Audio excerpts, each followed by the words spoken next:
నరదిష్టి 4 భాగాలుగా విభజించి చూస్తే సామాన్య నరదిష్టి, మహానరదిష్టి, సంభోగ నరదిష్టి, సూక్ష్మ నరదిష్టి. సామాన్యమైన నరదిష్టి అనేది దీని గురించి మీ అసలు వచ్చింది అర్థం కాదు, దీంట్లో ఏం జరుగుతుంది అనేది అర్థం కాదు. దీంట్లో అనేది అట్లా వస్తుంది. దీన్ని మీరు తలస్నానం చేసుకోవడం వల్ల, దగ్గరలోని శివాలయమో లేదా వెంకటేశ్వర స్వామి గుడికాడికి వెళ్ళి దర్శించుకోవడం వల్ల, లేదా శివుడికి అభిషేకం చేసుకోవడం వల్ల ఇది అనేది తొలగిపోతుంది ఖచ్చితంగా. ఇక మహానరదిష్టి వచ్చేసరికి ఏవైనా సరే అవ్వాలి, ఖచ్చితంగా ఇవి జరిగే తీరుతాయి. ఈరోజు అనేది అన్ని పనులు నీ చేతిలో పట్టుకున్నాను, నేను పట్టుకున్న ప్రతి ఒక్క పని కూడా ఖచ్చితంగా జరుగుతుంది, లేదా నేను ఒక వర్క్ ఒప్పుకున్నాను, ఆ వర్క్ విషయంలో అన్నీ నేను పాజిటివ్గానే చూసుకుంటాను అనుకున్న చోట కూడా నెగిటివ్ అనేది వచ్చేటట్టుగా మహానరదిష్టి పడినప్పుడు జరుగుతుంది. ఇక సంభోగ నరదిష్టి పడితే ఎక్కువ మటుకి ఇది ఎక్కువ భార్యాభర్తల మధ్య లేదా ప్రేమించుకున్న వాళ్ళ మధ్య ఎక్కువ పడే నరదిష్టి ప్రభావం సంభోగ నరదిష్టి ప్రభావం.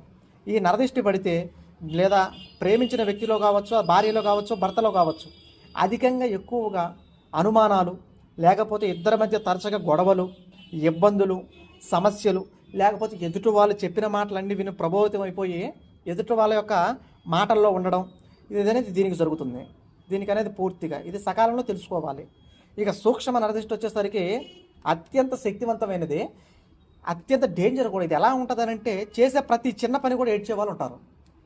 చేసే ప్రతి ఒక్క చిన్న పని కూడా మీ ముందు ఎవరు ఏడకపోవచ్చు, కొంతమంది ముందుగా డైరెక్ట్గా ఏడ్చే వాళ్ళు ఉంటారు, కొంతమంది చాటుకు పోయి అనేక మంది దగ్గర వాళ్ళు కావచ్చు, దూరం వాళ్ళు కావచ్చు, అనేక మంది అలా ఏడుస్తూ ఉంటారు.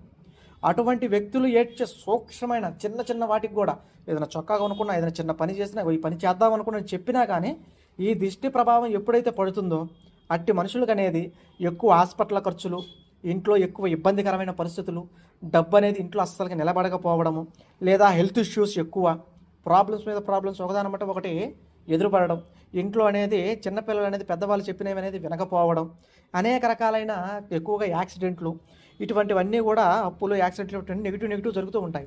ఈ సూక్ష్మ నరదిష్టి ప్రభావం అత్యంత డేంజర్ అయినది. దీనికి సకాలంలో చేసుకోవాల్సిన రెమెడీస్ అత్యంత శక్తివంతంగా చేసుకోగలిగితేనే ఈ ఒక దిష్టి ప్రభావం అనేది పోతుంది. ఈ ఒక విషయాలని జాగ్రత్త పరిశీలన చేసుకోండి.